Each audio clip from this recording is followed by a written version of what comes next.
saklaw, ano yung mga kabilang, ano yung kasama, ano yung nakapaloob sa teolohiya.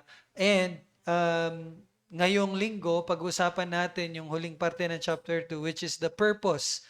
Ano po yung layunin ng teolohiya? Bakit tayo nag-aaral ng teolohiya? Bakit merong pag-aaral patungkol sa Diyos? At bago tayo pumunta doon, kasi very short na lang din yon, mag-review tayo sandali patungkol sa scope, no? Or yung ano yung saklaw ng teolohiya.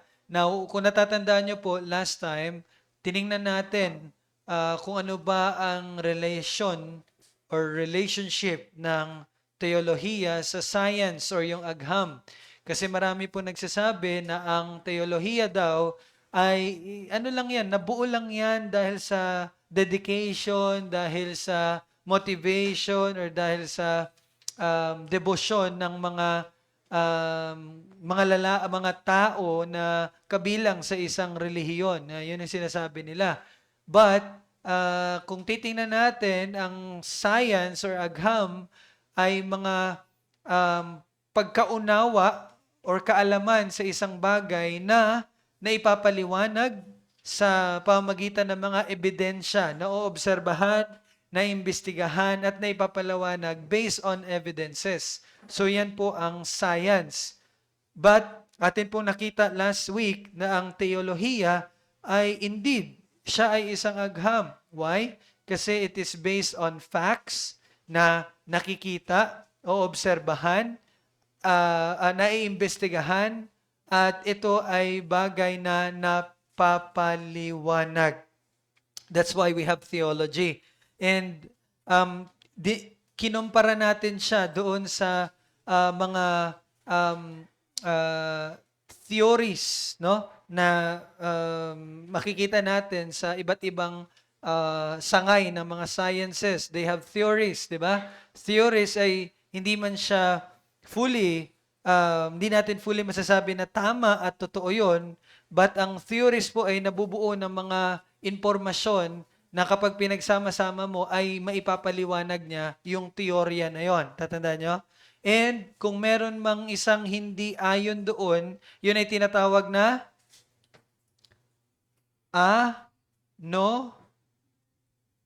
mali. 'Di ba? Anomalya or anomaly ang tawag doon. Pero kahit may isang anomaly or kumbaga isang impormasyon na hindi kayang ipaliwanag ng teorya, pero kung isa lang 'yon, hindi niya maapektuhan yung teorya. Pero kapag marami ng anomalya or anomalies, so makikita natin na napapalitan yung teorya na yon at napapalitan yun ng bagong teorya na nagpapaliwanag doon sa mga anomaly. So, ganun yung science. Pero, kung matatandaan nyo, kinumpara natin ito sa teolohiya. Theologies, hindi siya napapalitan. Yung mga theories or yung mga katuruan, hindi yun napapalitan. Why? Kasi theology is based on God na hindi nagbabago. No? So kung meron mang pagbabago na nangyayari, natatandaan niyo itong sinasabi ko? Ito, this is just plain review po mga kapatid. No? Hindi ko ni-review to ha. What I'm saying now is based on kung ano yung natatandaan ko din na tinuro ko sa inyo. So, ang mga katuruan sa Biblia, kung meron ng pagbabago, hindi siya dahil napalitan yung turo. But, ano yung pagbabago na meron sa theology? Mas malalim na pagkaunawa sa isang bagay. It could be kapag mas naunawaan natin yung Greek word, di ba? Natatandaan niyo yun? Kung mas nakita natin at mas may mga nakalap tayo na impormasyon na historically connected doon sa narrative na mababasa natin sa Biblia. So dahil doon, mas lumalawak ang ating pagkaunawa ng mga katuruan. So, yun ang kaibahan ng theology as a science compared sa mga iba't ibang sangay ng science like biology, physics, mathematics, ano pa ba? Kahit ibang bahagi ng science, yun yung kaibahan niya sa theology. No? Ano nga po ang kaibahan ng theology sa ibang sciences? Anong kaibahan ng theology as a science compared sa ibang sciences na nabanggit kanina? Ang kaibahan nila is, ulo, kaibahan nila ay, sa other sciences, merong mga katuruan, pero nagbabago kapag merong new discoveries. Di ba? Kaya lang, sa theology, as a science, yung mga katuruan, hindi nagbabago yon. Mas lumalalim lang yung pagkaunawa. Mas lumalawak yung pagkaunawa. So, yun yung kaibahan. Naintindihan niyo na po ng theology as a science compared sa iba't ibang sangay ng sciences. Okay po? Malinaw po? Okay. So, kasabay doon, ano ba yung resources or ano yung pinagmumulan ng theology? So this is very basic question po. Sige nga, ano po ang pinagmumulan ng theology? Ano yung, ayan, that's physics. Di ba? Inertia. Tama ba? Ano ang, parang Pastor Noel ba? Ano ang, tawag dito, kalimutan ko yung question ko. Ano ang resources ng theology natin? Bible. Di ba? Wala na po tayong ibang resources. Ito yung ang binabasa, ang inaaral natin ngayon yung scope, yung saklaw ng teolohiya. At bahagi ng saklaw na pag-aaralan natin, ano yung resources natin? Pag nag-aaral tayo ng teolohiya, pag nag-aaral tayo patungkol sa Diyos, the only resources that we have is the Bible. Kaya lang, meron pang ibang mga dapat i-consider. Although yes, that's the Bible, pero meron tayong ibang kino-consider at dahil doon, merong tatlong sangay ng theology na atin pong pinag-usapan last time. Ano yung tatlong yon? HBS. Ano yung H? Yung tatlong sangay ng theology. Tatlong uri. Ha? Historical theology, biblical theology, systematic theology. Okay? Ano po ang historical theology?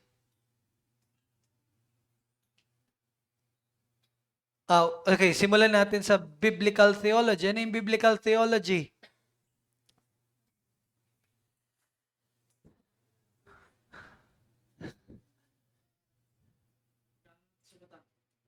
Okay? Ano pa ba? Sige po, may mic po ha, sagot kayo. Sa online, pwede sumagot ha.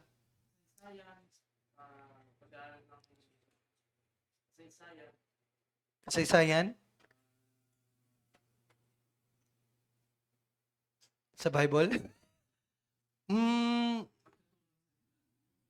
Kasama yon, may ano doon, may ano doon. Pero ano specifically yung biblical theology? Pag nag-aaral ka ng biblical theology, ano yung inaaral mo doon? Pag-aaral ayon sa kasulatan. Na? Bible study yan. Kapag ganyan.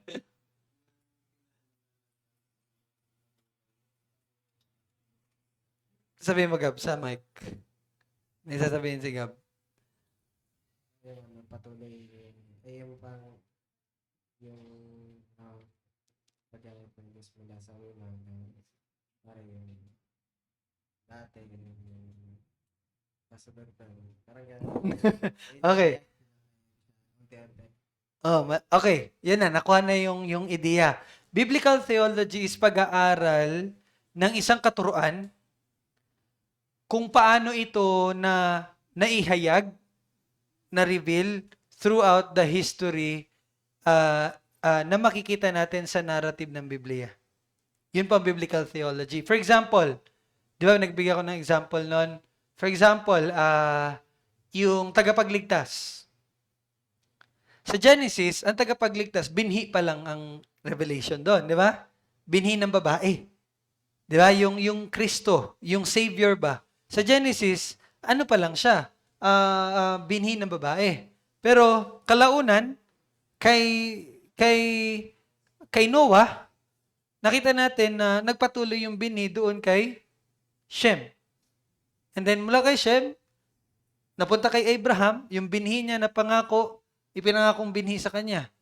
Pagkatapos nun, kay David. Di ba? So, yun yung biblical theology. Pag-aaral ng isang katuruan, base sa kung paano ito inihayag sa kasaysayan na mababasa natin sa Biblia. So, in Matthew, Mark, Luke, John, inihayag na dun yung Savior, and that is Christ.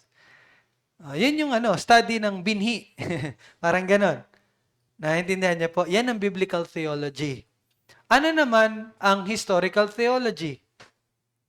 Bagaman, ang biblical theology, we studied the kasaysayan also, but historical theology is a bit different. Ano nga po ang historical theology?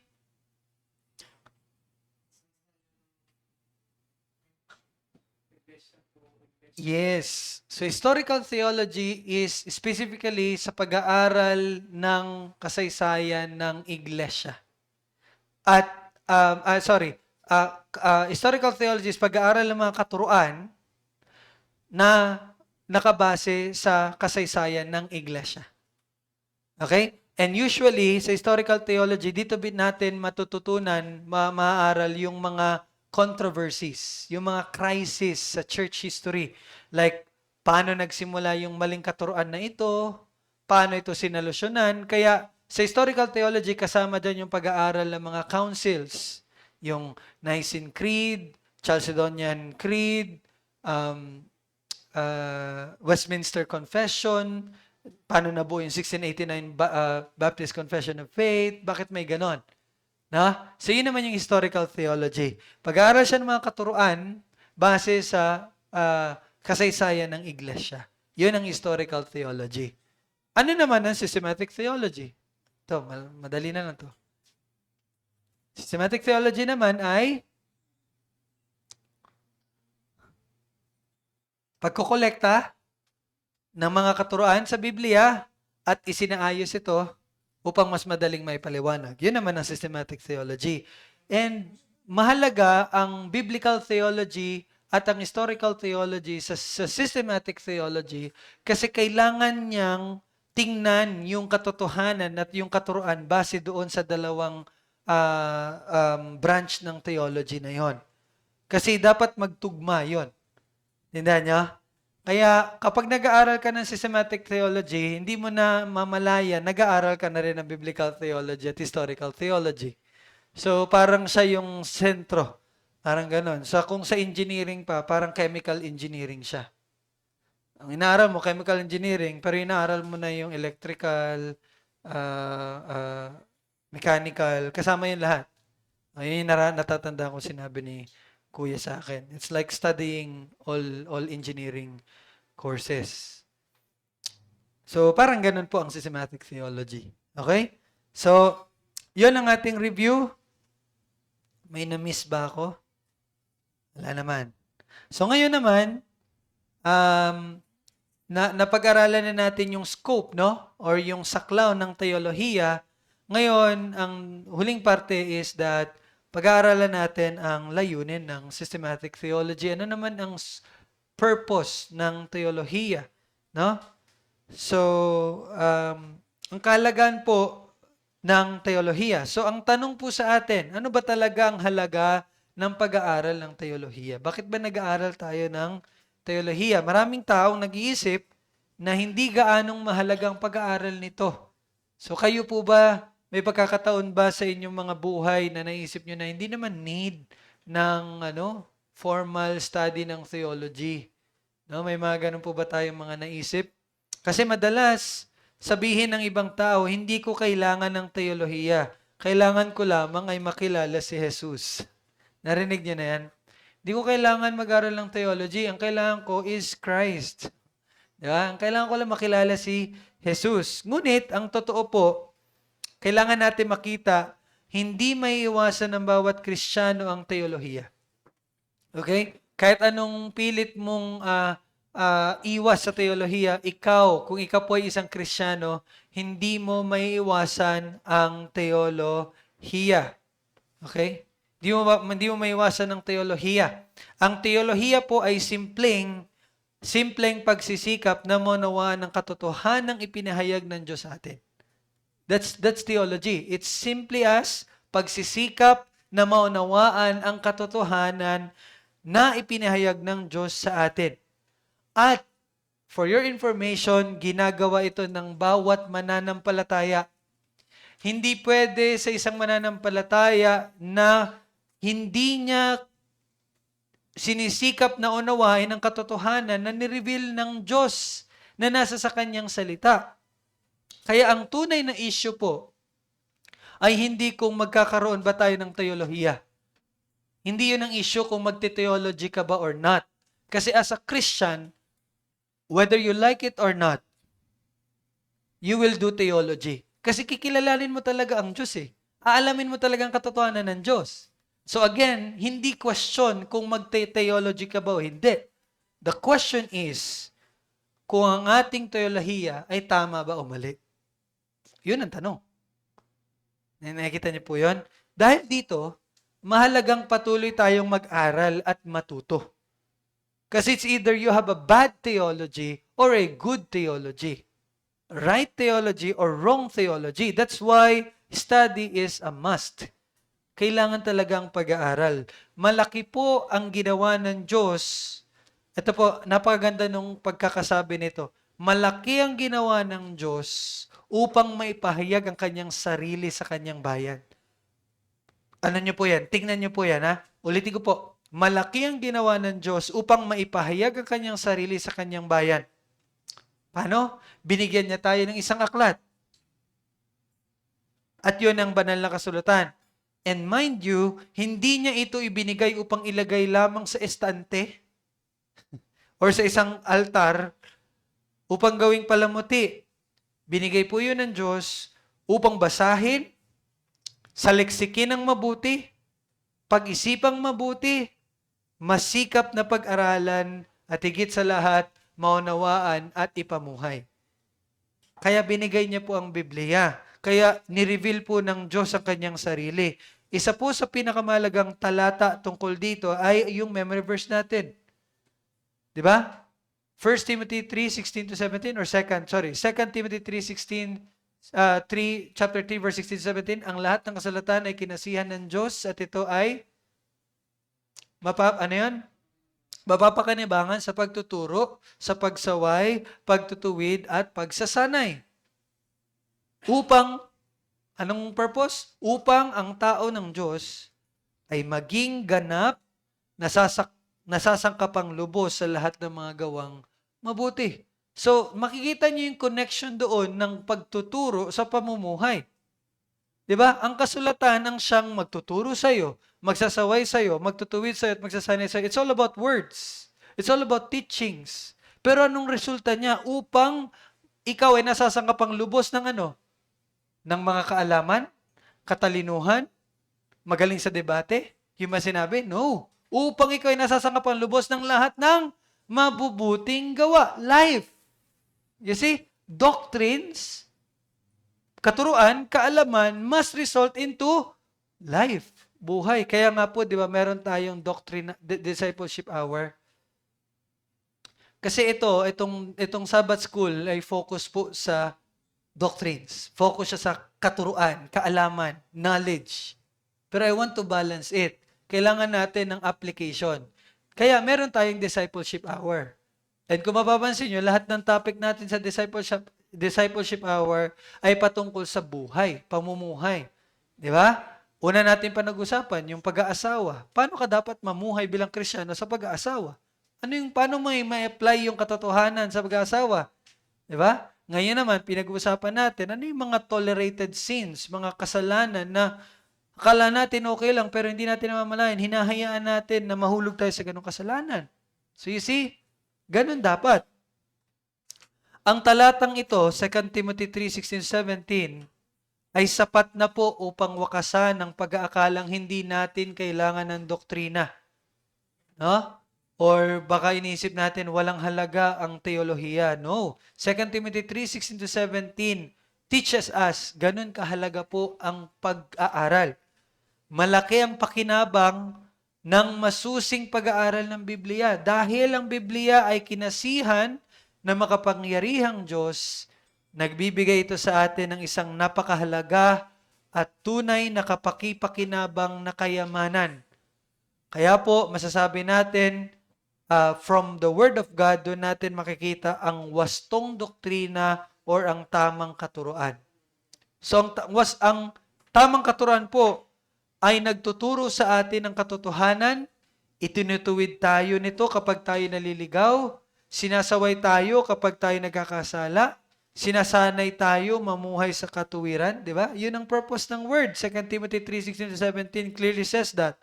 At dahil dito, ang pag-aaral ng teolohiya ay hindi lamang isang gawaing pang-academic. Yun yung sabi ko kanina, hindi to para lumaki yung ulo natin. Na kesyo marami na tayong natututunan. Kesyo reformed kami, mas tama yung pamamaraan namin pag-aaral ng salita. No, hindi po yun patungkol doon. Hindi kompleto yun. No? Ang teolohiya po ay mahalagang bahagi ng paglago ng bawat Kristiyano upang makilala nila ang Diyos ng higit at mamuhay ayon sa kanyang katotohanan at maging handa sa bawat mabuting gawa para sa kanyang kalawalhatian. Kaya nga 'di ba, kung matatandaan nyo, may shinare po ako sa GC. Sabi ko doon, may sinabi doon si Arda Vanis, sabi niya, kung hindi mo prioridad ang salita, hindi mo rin prioridad ang kabanalan. Ibig niya sabihin doon, kung hindi mo prioridad ang pag-aaral ng salita, ibig sabihin hindi mo prioridad yung pamumuhay mo na may kabanalan at pagsunod sa Diyos. At lagi ko na rin sinasabi sa inyo, ang taong hindi inaaral at inaalam ang kalooban ng Diyos, paano ka mamumuhay ayon sa kalooban ng Diyos? Kung hindi mo nga inaalam at inaaral ang kanyang salita na siyang kalooban niya. So very ironic. Magsasabi kayo, Kuya, gusto ko talagang mamuhay na may kabanalan, sumunod sa Diyos, pero wala namang pag-aaral ng salita. Walang teolohiya. Alam niyo po ba, simple Bible reading and study, Bible study is actually doing theology. That's theology already kasi kinikilala mo ang Diyos, ang katotohanan ng Diyos.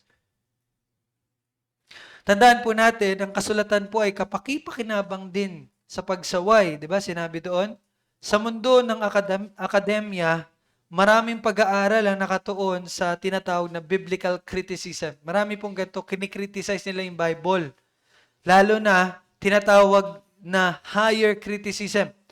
Na ano yung higher criticism? Ito yung nagsusuri at nagbibigay ng critic sa Biblia. Ngunit, ang uri ng criticism na dapat isagawa ng mga Kristiyano ay ibang-iba rito. Hindi dapat natin i-criticize ang Bible. Mali po yun. Kapag binabasa mo yung Biblia para humanap ng mali sa Biblia, maraming ganyan, no? Yung mga gustong i-disprove yung katotohanan. No? But hindi tayo ganon. Hindi tayo ang humahatol sa Biblia. Tandaan niyo po, we do not judge the Bible. Hindi tayo ang humahatol sa Biblia. Listen, ang Biblia ang humahatol sa atin. Okay? Hindi natin hahatulan ng Biblia, ang Biblia ang hahatol sa atin. So whenever we read the Bible, kapag binabasa natin at inaral ang Biblia, hindi ito para i-judge ang Bible, but para makita natin kung paano tayo hinahatulan ng Bible. So sa madaling salita po, hindi ang kasulatan ang sinusuri at hinahatulan. Tayo ang sinusuri at hinahatulan nito. So sa tuwing lumalapit tayo po sa salita ng Diyos, inilalantad nito ang ating kasalanan, di ba? At tinuturo ng Biblia tungkol sa tao ay tumutukoy sa bawat isa sa atin. No, kapag nakakabasa tayo ng parte sa Bible, bagaman ito ay sinabi kay David, yun din ay patungkol po sa atin. No? At ang tinuturo nito tungkol sa kasalanan na nagpapakita ng ating sariling makasalanang kalagayan. So it's about us. It's a mirror sa atin. Habang binabasa natin ang kasulatan, tayo ay sinasaway at kinoconvict tungkol sa ating mga kasalanan. Maaari nating baliwalain ang puna o pagsaway ng ibang tao, ngunit matalinong pakinggan ang pagtutuwid ng Diyos habang nagsasalita siya sa pamagitan ng kanyang banal na salita. Do not neglect the warnings, no, yung corrections ng Panginoon sa kanyang salita. At ang kasulatan ay kapakipakinabang din sa pagtutuwid. Di ba? Yung pagsaway is correction, pagtutuwid naman. Ito din ay mahalaga na pakinabang ng kasulatan sapagkat tinutulungan tayo nitong talikuran ang maling paniniwala at makasalanang pamumuhay. First, it will correct us. Next, itutuwid tayo nito. No? May isang pagkakataon, kwento ito ni Dr. R.C. Sproul. Nagbabasa daw siya ng may nirecommend daw, may kakilala siya, may nirecommend na bestseller book. Ang title ang title is hindi ko nasulat. Basta about siya sa witchcraft. Hindi pa siya nangangalahati, sabi ni Dr. R.C. ayoko na. So, parang ang punto niya doon, pinapakita niya, kapag ikaw nag-aaral ka ng salita, may ingatan ka talaga sa mga maling ideolohiya. And this is one thing. Diyan ba si Arshan? Si Arshan kasi nakita ko. Ano lang, example lang to. Hi, Ate Arshan. Gusto ko kulay green. Gets niya? Sa akin, una, okay lang naman yun. Kasi, di ba, malay mo manalo ka. Kaya lang pala, at the deeper story nung post daw na yun is kailangan mo daw mag-like or subscribe or paano ba doon. Hindi ko na hindi ko binabaliwala ko yung mga ganun sa sa tawag dito yung page ng tawag doon ng casino. Ano ba sa parang ganun yung online gambling parang ganun. So, ganun ba no? Parang dapat maging maingat. Example lang 'yon. Na kumbaga if tayo po ay nauubog sa salita ng Diyos, kumbaga mapoprotektahan tayo mula sa mga maling ideolohiya or gawi dito sa mundo. Hindi ko lang alam sa story ni Arshan. Baka naman hindi niya din binasa yung bandang huli. Baka nakita niya lang din na ayan na. Mag-start na.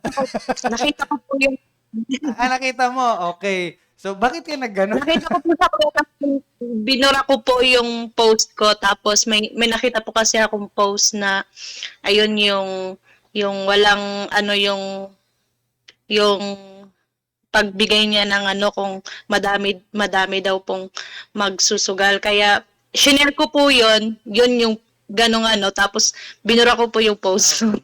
So, yung mga ganon, at least we recognize na, ay, mali pala to. No? So, kaya maganda pa rin talaga na before you think before you click or think before you share, yung parang ganun ba, no? So, yun lang, magandang paalala ito sa atin kasi po, ang mundo is very, deceptive talaga. Mapanlin lang. Kala mo, okay lang, pero hindi pala. So, yun lang, naalala ko kasi nakita ko si Archan eh. Kahit ako, kung random lang, wala namang mali di ba? Mali mo, ka. Okay lang. Kaya lang kasi may kapalit na hindi maganda. So, doon na siya nagiging mali. Okay, yun lang naman po. So, yun din, si R.C. Sproul, binasa niya yon patungkol sa witchcraft, kaya lang, pagbasa niya parang mali talaga, hindi to katuruan ng salita. So, give up niya na. Sabi niya, ayoko na yung basahin. So, may mga ganong bagay, no? So, ipinapakita po ng halimbawa na sinabi ko sa inyo na itinutuwid tayo ng kasulatan sa pamagitan ng pag-iingat sa atin laban sa, yun nga po, maling katuruan at maling pamumuhay na hindi kalugod-lugod sa Diyos. So, that's the purpose of theology. No? Yan ang layunin ng pagkilala sa katotohanan ng Diyos. And lastly, ang kasulatan po ay kapakipakinabang sa pagsasanay sa katuwiran upang ang lingkod ng Diyos ay maging ganap at lubusang handa sa bawat mabuting gawa. So ang layunin po ng teolohiya ay hindi lamang upang bigyang kasiyahan ang ating curiosity, hindi lang para malaman natin yung maraming mga katotohanan na maririnig natin sa iba, no? Hindi lamang ito upang punuin ang isipan ng ating kaalaman. Tandaan niyo po, ang tunay na layunin ng teolohiya ay turuan tayo ng mga daan ng Diyos upang tayo ay lumago at mamuhay ng may buong pusong pagsunod sa Kanya. Kaya nga, hindi ko lang na-share sa inyo pero nabasa ko din yun while nag-scroll ako sa social media. Sino nagsabi nun? Si Ryle ata, JC Ryle, sabi niya, ang teolohiya na hindi nagbabago sa'yo ay para lang daw, ano yon, yung parang basta, nasa kadiliman ka pa rin, parang ganun. So, a theology that doesn't transforms us is just as useless as without theology. Parang ganun. No? Walang halaga pa rin yun kapag ang ating teolohiya ay hindi naipapamuhay, hindi nagbabago sa atin. Iyan ang dahilan kung bakit tayo nag-aaral ng teolohiya. Hindi upang maging mas matalino kaysa sa iba, kundi upang mas makilala ang Diyos, maituwid ang ating buhay ayon sa kanyang salita, maging handa sa bawat mabuting gawa para sa kanyang kaluwalhatian. That's it for chapter 2. Tapos na po tayo mga kapatid. Any questions po?